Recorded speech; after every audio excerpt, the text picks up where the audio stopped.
भागलपुर महोत्सव का आगाज रविवार को सैंडिस कंपाउंड मैदान में हुआ और यह 5 दिनों तक चलेगा। इस महोत्सव का उद्घाटन बिहार के राज्यपाल महामहिम राजेंद्र विश्वनाथ आर्लेकर, भाजपा के राष्ट्रीय प्रवक्ता सैयद शहनवाज हुसैन, भागलपुर नगर निगम की महापौर डॉक्टर वसुंधरा लाल और नागरिक विकास समिति के अध्यक्ष रमन कर्ण ने दीप प्रज्वलित कर संयुक्त रूप से किया। बिहार के राज्यपाल महामहिम राजेंद्र विश्वनाथ आर्लेकर ने इस मौके पर कहा कि भागलपुर का जर्दालू आम काफ़ी लोकप्रिय है और इसे बिहार सरकार के द्वारा जीआई टैग का मान्यता भी दे दिया गया है। उन्होंने यह भी कहा कि वे गोवा से आते हैं, लेकिन बिहार का राज्यपाल बनने के बाद से उन्होंने बिहार की विशेषताओं को ढूंढने का प्रयास किया है। भाजपा के राष्ट्रीय प्रवक्ता सैयद शहनवाज हुसैन ने कहा कि भागलपुर महोत्सव के मंच पर कई स्थानीय कलाकारों ने अपना जलवा बिखेरा है और आज भी राष्ट्रीय स्थल के मंच पर भी अपना जलवा बिखेर रहे हैं। उन्होंने यह भी कहा कि जब भी उन्हें भागलपुर महोत्सव में आने का निमंत्रण मिलता है तो वे ज़रूर पहुंचते हैं।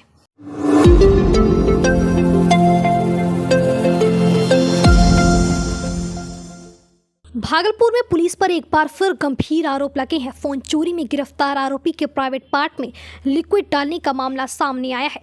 साथ ही काफी अभद्र गालियां आरोपी को दी गई है। 2 घंटे तक उसे टॉर्चर करने का आरोप लगा है। आरोपी ने एसीजेएम 1 के कोर्ट में पेशी के दौरान अकबरनगर थानाध्यक्ष रोहित रितेश और पुलिस पर गंभीर आरोप लगाए हैं। इधर कोर्ट ने मामले पर मेडिकल बोर्ड का गठन कर मामले की जांच करने की बात कही है। दरअसल अकबरनगर स्टेशन पर 8 दिसंबर को फोन छिनतई कर उस फोन से 1 लाख का ट्रांजैक्शन किया गया। मामले में पीड़ित फोन मालिक ने अकबरनगर थाना में शिकायत दर्ज कराया था।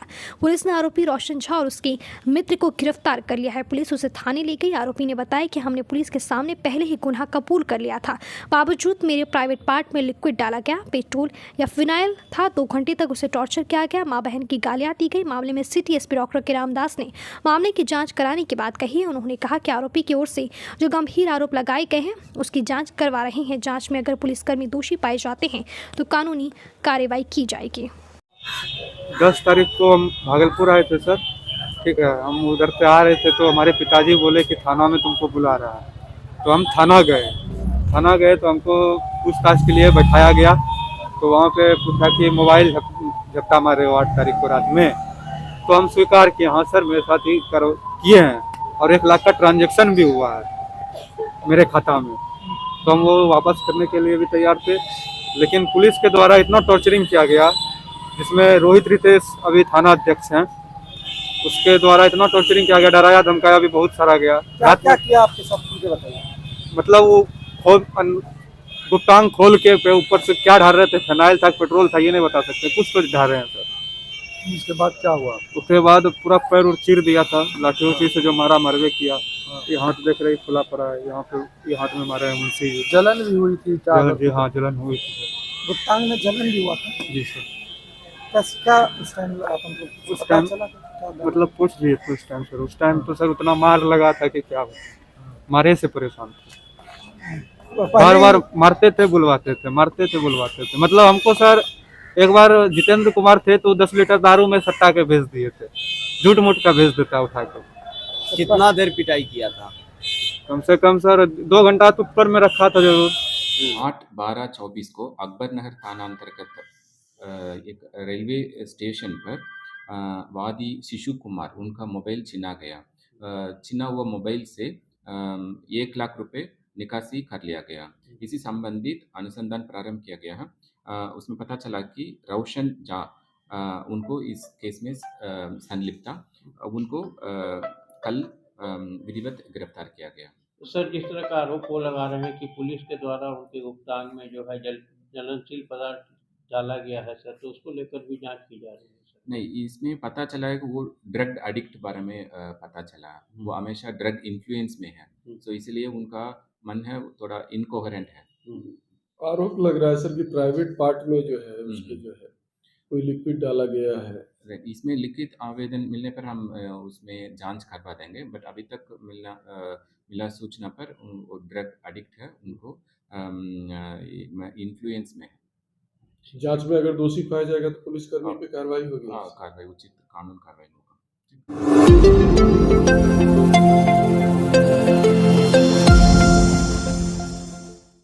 भागलपुर जिला के कोतवाली थाना क्षेत्र में नगर निगम द्वारा अतिक्रमण मुक्त अभियान चलाया गया। इस दौरान लोहिया पुल के नीचे से सड़क किनारे अतिक्रमण कर लगाई गई दुकानों को हटाया गया। दुकानदारों का आरोप है कि अतिक्रमण हटाने के बाद दुकान के सामान में आग लगा दी गई, जिससे दुकान का सारा सामान और कैश जलकर राख हो गया। इस घटना के बाद बीजेपी नेता डॉक्टर मृणाल शेखर ने जिला प्रशासन और पुलिस प्रशासन से संबंधित थानों की जिम्मेदारी तय करने की मांग की, ताकि अतिक्रमण मुक्त कराने के बाद फिर से सड़क अतिक्रमित ना हो सके।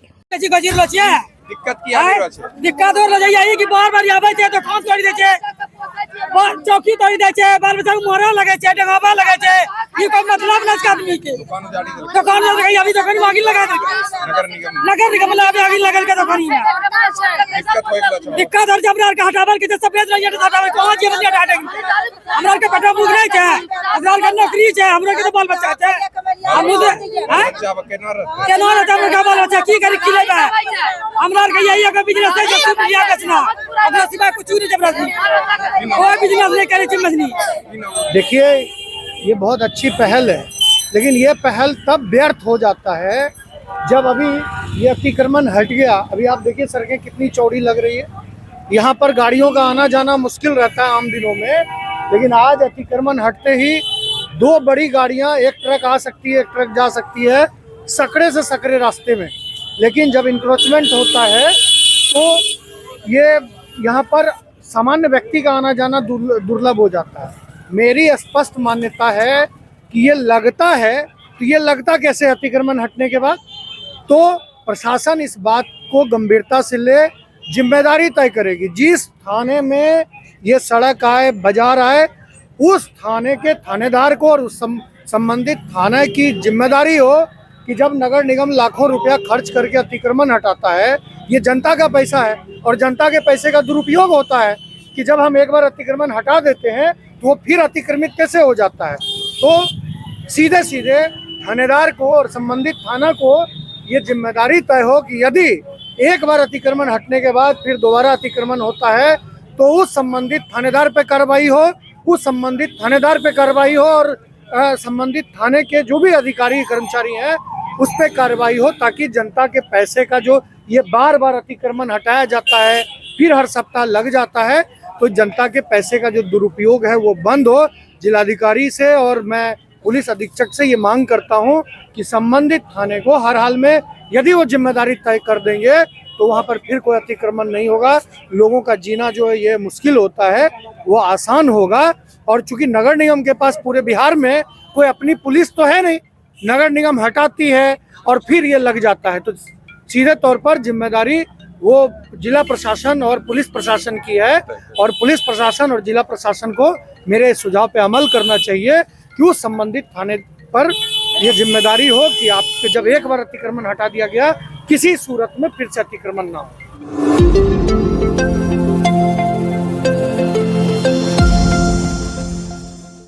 बिहार यात्रा के दौरान भागलपुर पहुंचे राष्ट्रीय लोक मोर्चा पार्टी के नेता उपेंद्र कुशवाहा का कार्यकर्ताओं ने फूलमाला देकर जोरदार स्वागत किया। इस दौरान उपेंद्र कुशवाहा ने आरजेडी नेता तेजस्वी यादव के माई बहन मान योजना के ऐलान पर तंज कसा है। उपेंद्र कुशवाहा ने कहा कि तेजस्वी यादव बिहार के लोगों को झांसा देकर सत्ता में आना चाहते हैं, लेकिन तेजस्वी यादव सत्ता में नहीं आ पाएंगे। सत्ता में आने का तेजस्वी यादव स्वप्न देख रहे हैं। साथ ही तेजस्वी के बीपीएससी स्टूडेंट के प्रति हमदर्दी दिखाने पर कहा कि उनके शासन में बीपीएससी का परीक्षा बंद हो गया था। देखिए, सबसे पहली बात तो सत्ता में आने वाले ही नहीं हैं, वो दिवा स्वप्न देख रहे हैं। उनको मालूम है कि सत्ता में नहीं आएंगे, तो इसलिए अनर्गल जो भी मन में आता है बोलते रहते हैं। हाँ, कोशिश जरूर उनकी ओर से है कि बिहार के लोगों को फिर से एक बार झांसा दे दें और सत्ता में आ जाएं। 2005 के पहले क्या स्थिति थी सब लोगों को मालूम है। अभी एक मामला में और उनका बयान तेजस्वी जी का, बीपीएससी के जो अभ्यर्थी हैं उनके प्रति बड़ी सहानुभूति दिखा रहे हैं कि हम सत्ता में आएंगे तो उनके आने जाने का, रहने का सब इंतजाम करेंगे। उनको याद करना चाहिए जब उनका शासनकाल था तो बीपीएससी एक तरह से बंद ही हो गया था, परीक्षा ही नहीं हो रही थी।